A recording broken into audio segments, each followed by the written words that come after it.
সম্প্রতি গ্রেপ্তার হয়েছিলেন চিত্রনায়িকা নুসরাত ফারিয়া। আদালতে হাজিরা, হুলস্থুল পরিস্থিতি, অবশেষে জামিন। সবকিছু পেরিয়ে এখন রয়েছেন একান্ত নীরবতায়। শারীরিক অসুস্থতা, মানসিক ধাক্কা আর চিকিৎসকের কড়া নির্দেশনায় বর্তমানে যোগাযোগ বিচ্ছিন্ন এ অভিনেত্রীর। 23 মে দুপুরে নিজের ফেসবুক অ্যাকাউন্টে দীর্ঘ একটি পোস্ট করেন নুসরাত ফারিয়া। সেখানে তিনি লেখেন, আমি জানি আপনারা অনেকেই আমার খোঁজ খবর, ইন্টারভিউ নেওয়ার জন্য বরাবর চেষ্টা করছেন।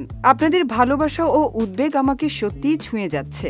তবে অত্যন্ত দুঃখের সঙ্গে জানাতে হচ্ছে, বর্তমানে আমি গুরুতর অসুস্থতায় ভুগছি এবং বিশেষজ্ঞ চিকিৎসকের নিবিড় পর্যবেক্ষণে আছি। চিকিৎসার অংশ হিসেবে এখন কিছু সময়ের জন্য বাইরের সঙ্গে সকল ধরনের যোগাযোগ বন্ধ রাখা হয়েছে। ফোন ব্যবহারের ওপরও রয়েছে কড়াকড়ি নিষেধাজ্ঞা।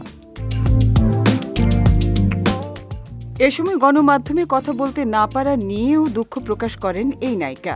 তিনি আরও লেখেন, এই পরিস্থিতিতে কারোর সঙ্গে কথা বলতে না পারার জন্য আন্তরিকভাবে দুঃখিত। আশা করি আপনারা বিষয়টি বুঝবেন।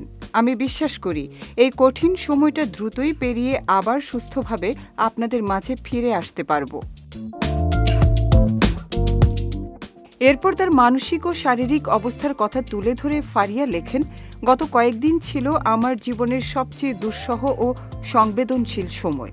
মানসিক ও শারীরিকভাবে অনেকটাই ভেঙে পড়েছিলাম, কিন্তু আপনাদের ভালোবাসা, সমর্থন ও সাহচর্য আমাকে এগিয়ে চলার শক্তি দিয়েছে। আপনাদের সকলের প্রতি, আপামর জনসাধারণের প্রতি আমার হৃদয়ের গভীর থেকে কৃতজ্ঞতা। সবশেষ তিনি লেখেন, বিশেষভাবে ধন্যবাদ জানাতে চাই সাংবাদিক ও গণমাধ্যমের বন্ধুদের, যাদের মানবিকতা ও ইতিবাচক ভূমিকাটি এই সময়ে আমার জন্য ছিল অত্যন্ত প্রয়োজনীয় ও অনুপ্রেরণাদায়ক। আপনারা পাশে না থাকলে হয়তো এত দ্রুত নিজের ভেতরের সাহস খুঁজে পেতাম না।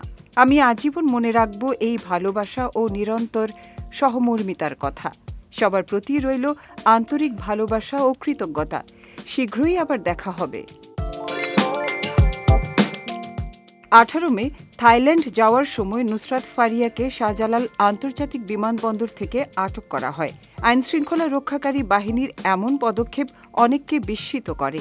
যদিও পরদিনই তিনি জামিনে মুক্তি পান, তবে তার গ্রেপ্তার ও জামিনের প্রক্রিয়া নিয়ে শুরু হয় বিতর্ক। সংস্কৃতি অঙ্গনের কেউ কেউ এই ঘটনাকে বিব্রতকর বলেও আখ্যায়িত করেছেন।